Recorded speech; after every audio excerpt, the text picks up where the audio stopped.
Hello viewers, welcome to my YouTube channel literature with Amna. उम्मीद है आप सब खैरियत से होंगे। आज की वीडियो में हम डिस्कस करेंगे एक modern female writer Virginia Woolf के बहुत ही इम्पोर्टेंट नॉवल मिसेस डैलोवे को। व्यूअर्स, चूंकि ये 20th सेंचुरी यानी मॉडर्न एज में लिखा गया है तो इसका राइटिंग स्टाइल ट्रेडिशनल नॉवल से बहुत डिफरेंट है।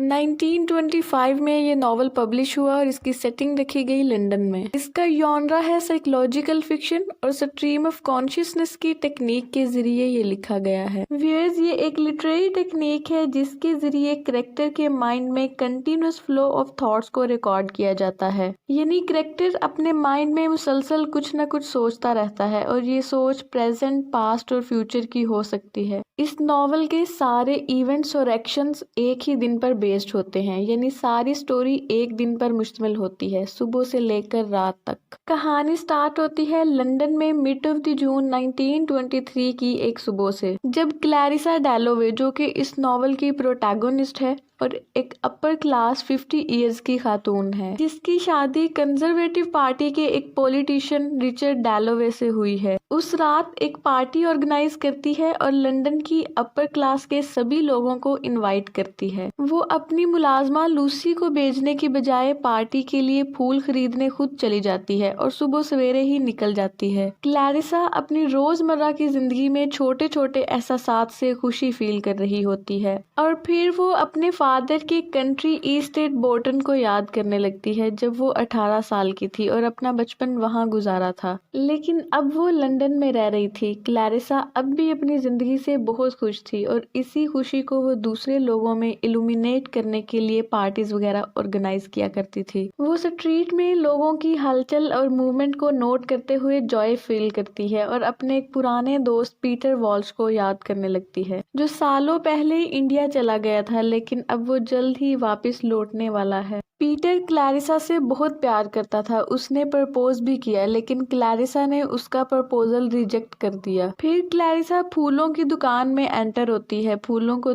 सूंघकर खुश होती है। अचानक वो पिस्टल शॉट सुनती है, लेकिन शॉपकीपर उसे बताता है कि ये कार बैकफायरिंग है। लोगों का हजूम वहाँ इकट्ठा हो जाता है कि गाड़ी में शायद बहुत ही अहम शख्सियात हैं, प्रिंस और क्वीन वगैरह। फिर सब लोग आसमान की तरफ देखने लगते हैं जहां एक एरोप्लेन कुछ स्पेलिंग्स वगैरह लिख रहा होता है एडवर्टीजमेंट के लिए। सब इसको देखने में मसरूफ थे और ये एडवर्टीजमेंट थी टॉफी की। क्लैरिसा रात की पार्टी के लिए फूल खरीदने के बाद घर वापस आती है और अपनी एक पुरानी दोस्त सैली सीटन को याद करने लगती है, जब वो बहुत यंग हुआ करती थी।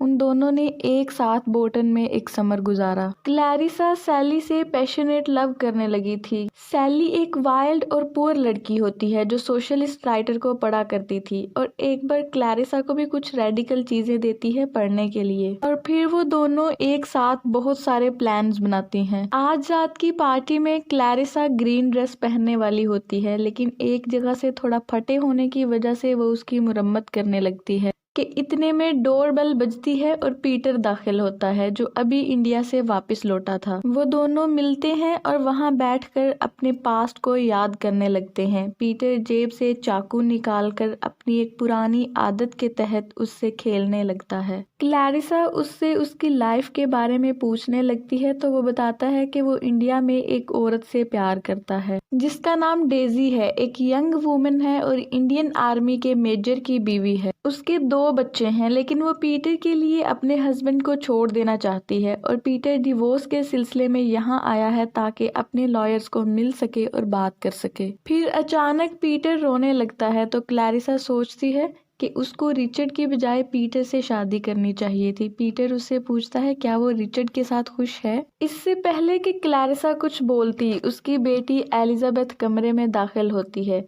पीटर वहां से चला जाता है और क्लैरिसा पीछे जोर से बोलती है कि उसकी आज रात की पार्टी में जरूर आए। व्यूअर्स, इस नॉवल में मिसेस डैलोवे की कहानी के साथ साथ एक और कहानी भी है। ये 2 अनकनेक्टेड स्टोरीज पर मुश्तमिल है, लिहाजा पॉइंट ऑफ व्यू चेंज होता है। सेप्टिमस वारन स्मिथ, जो कि वर्ल्ड वॉर 1 में हिस्सा लेता है और वार का एक्सपीरियंस्ड मैन है, ये शेल शॉक का शिकार है। शेल शॉक एक तरह की साइकोलॉजिकल बीमारी है जिसमें मरीज मेंटल मेंटल डिसऑर्डरनेस और साइकोलॉजिकल डिस्टर्बेंस का शिकार होता है, जिसकी वजह से सेप्टिमस को हर जगह उसका दोस्त एवंस नजर आता है। एवंस एक सोल्जर था जो वर्ल्ड वॉर 1 में मारा गया। यूं एवंस को हर जगह देखना ही शेल शॉक था। सेप्टिमस कभी एक एस्पायरिंग शायर भी होता था, यानी वो कुछ न कुछ लिखा करता था, लेकिन वार के बाद वो बेहिस हो गया था। महसूस करने से आरी था, यानी कुछ फील नहीं कर पाता था। उसका ख्याल था कि उसके जज्बात में कमी एक जुर्म है, जिसके लिए दुनिया ने उसे मौत की सजा सुनाई है, और वो अक्सर खुदकुशी करने की कोशिश करता है।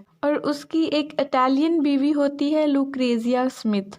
वो दोनों रेजेंट्स पार्क में बैठे होते हैं, तो उसे पीटर में भी एवंस दिखाई देता है। पीटर जो कि मिसेस डैलोवे के ख्यालात में गुम वहां से गुजरता है। लुक्रेजिया सेप्टिमस को डॉक्टर होम्स के पास लेकर जाती है, जिसने कहा कि सेप्टिमस के साथ कुछ भी गलत नहीं हुआ, बल्कि वो एक फंक में है, यानी डिप्रेस्ड है। लेकिन उस दोपहर सेप्टिमस को सर विलियम ब्रॉडशा के पास जाना था, जो कि एक मशहूर डॉक्टर हैं और प्रोपोर्शन के आलमी नुक्ता नजर को मानते हैं, और सेप्टिमस को मुल्क के एक ज़हनी अदारे में भेजने का इरादा करते हैं। फिर रिचर्ड डैलोवे यानी मिसेस डैलोवे का हस्बैंड लेडी ब्रूटन, जो कि पॉलिटिक्स में इंटरेस्ट रखती है, और एक एरिस्टोक्रेट ह्यू विटब्रिड के साथ लंच करता है। वो दोनों लेडी ब्रूटन की एमिग्रेशन के बारे में एक खत लिखने में मदद करते हैं। रिचर्ड कुछ पॉइंट्स बताता है और ह्यू उन पॉइंट्स को नोट डाउन कर लेता है, और फिर लेडी ब्रूटन उनको बताती है कि पीटर वापस आ गया है और वो इंडिया से भी अनसक्सेसफुल वापस लौटा है। उन सब के जहनों में क्लैरिसा और पीटर के ताल्लुक का ख्याल आ जाता है। लंच के बाद रिचर्ड ने क्लैरिसा के लिए गुलाब का फूल लिया और उसे बताने का इरादा किया कि वो उससे प्यार करता है, लेकिन जब वो उसे देखता है तो उसे ऊंची आवाज में नहीं कह पाता। क्लैरिसा रूह की राजदारी और उस स्पेस को समझ जाती है जो हस्बैंड और वाइफ के दरमियान में है। रिचर्ड वहां से चला जाता है और उनकी बेटी एलिजाबेथ अपनी हिस्ट्री ट्विटर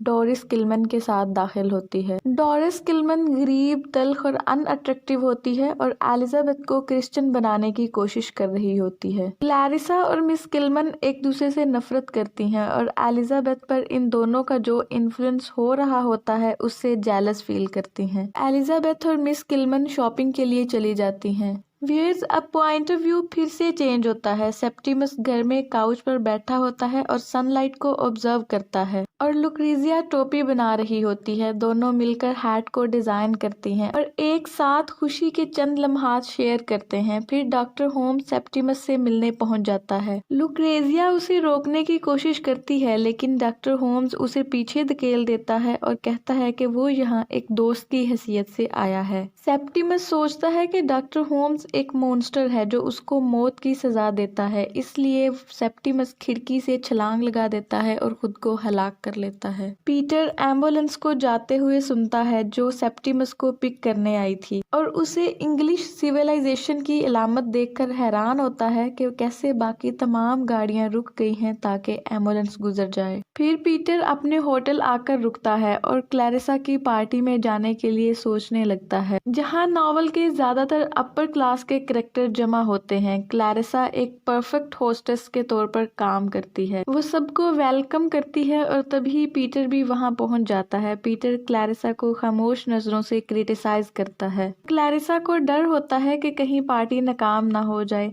फिर सैली सीटन भी यहाँ आ जाती है, जो बहुत सालों बाद पीटर और क्लैरिसा को मिलती है। इस दौरान उसने एक अमीर आदमी से शादी करके घर बसाया था। कुछ अरसे के लिए प्राइम मिनिस्टर भी पार्टी में शरीक होता है और दौरा करता है, लेकिन उसकी अपीयरेंस थोड़ी एंटी क्लाइमेटिक होती है।